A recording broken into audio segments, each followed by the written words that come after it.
بسم اللہ الرحمن الرحیم۔ السلام علیکم ورحمۃ اللہ وبرکاتہ۔ ابلیس کب اور کیسے مرے گا؟ احنف بن قیس رضی اللہ تعالی عنہ فرماتے ہیں کہ حضرت عمر رضی اللہ تعالی عنہ سے ملاقات کے لیے ایک مرتبہ مدینہ منورہ جانا ہوا۔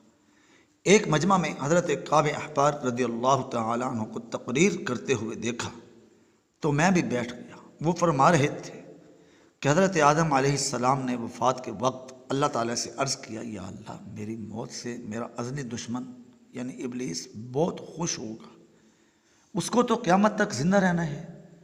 جواب ملا، آدم، تم انتقال کے بعد جنت میں چلے جاؤ گے اور وہ ملعون قیامت تک دنیا ہی میں رہے گا۔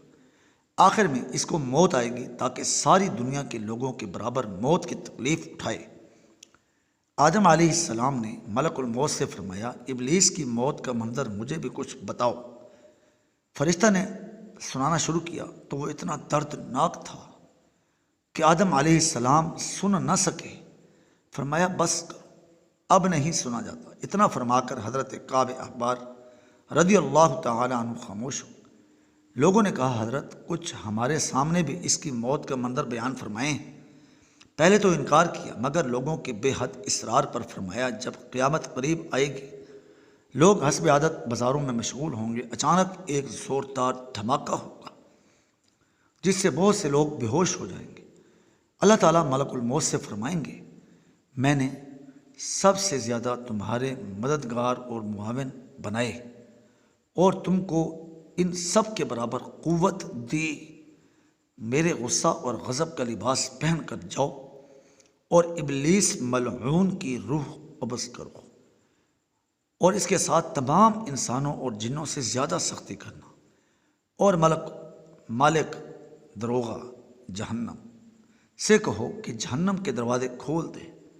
ملک الموت غیظ و غضب میں بھرے بہت سے فرشتوں کے ساتھ دنیا میں اس طرح آئیں گے کہ آسمان اور زمین والے دیکھ لیں تو خوف کے مارے پگھل جائیں۔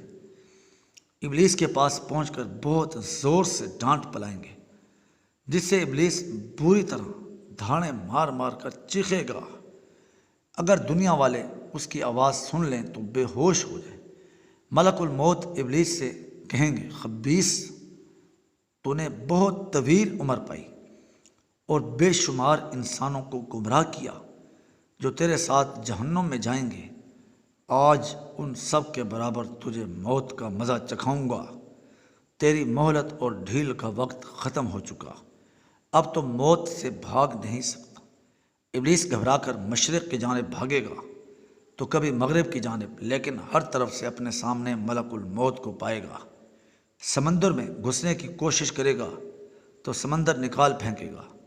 آدم علیہ السلام کی قبر کے پاس کھڑا ہو کر کہے گا، اے آدم، تیری وجہ سے میں ملعون و مردود بنا، کاش کہ تم پیدا ہی نہ ہوتے۔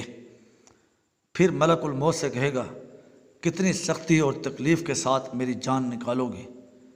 فرمائیں گے، جتنے لوگ جہنم میں ہیں ان سب کی موت سے کہیں زیادہ اور تکلیف اور سختی کے ساتھ۔ یہ سن کر تڑپنے لگے گا اور چیختا چلاتا ادھر ادھر بھاگے گا، اور جہاں موت آنی ہے وہاں گر جائے گا۔ وہ جگہ آگ کے انگارے کی طرح سرخ ہوگی اور وہاں جہنم کی کانٹوں والی کنڈیاں لگی ہوں گی۔ ان کنڈیوں سے تڑپا تڑپا کر اس کی جان نکالی جائے گی۔ آدم علیہ السلام و حوا علیہ السلام سے کہا جائے گا، ذرا اپنے دشمن کو دیکھو کس طرح ذلت کے ساتھ مر رہا ہے۔ وہ دیکھ کر خوش ہوں گے اور کہیں گے، ربنا قد اتمت علینا النعمہ، یا اللہ، تو نے ہم پر اپنی نعمت مکمل فرما دی۔ تنبیہ الغافلین از ابو لیث سمرقندی۔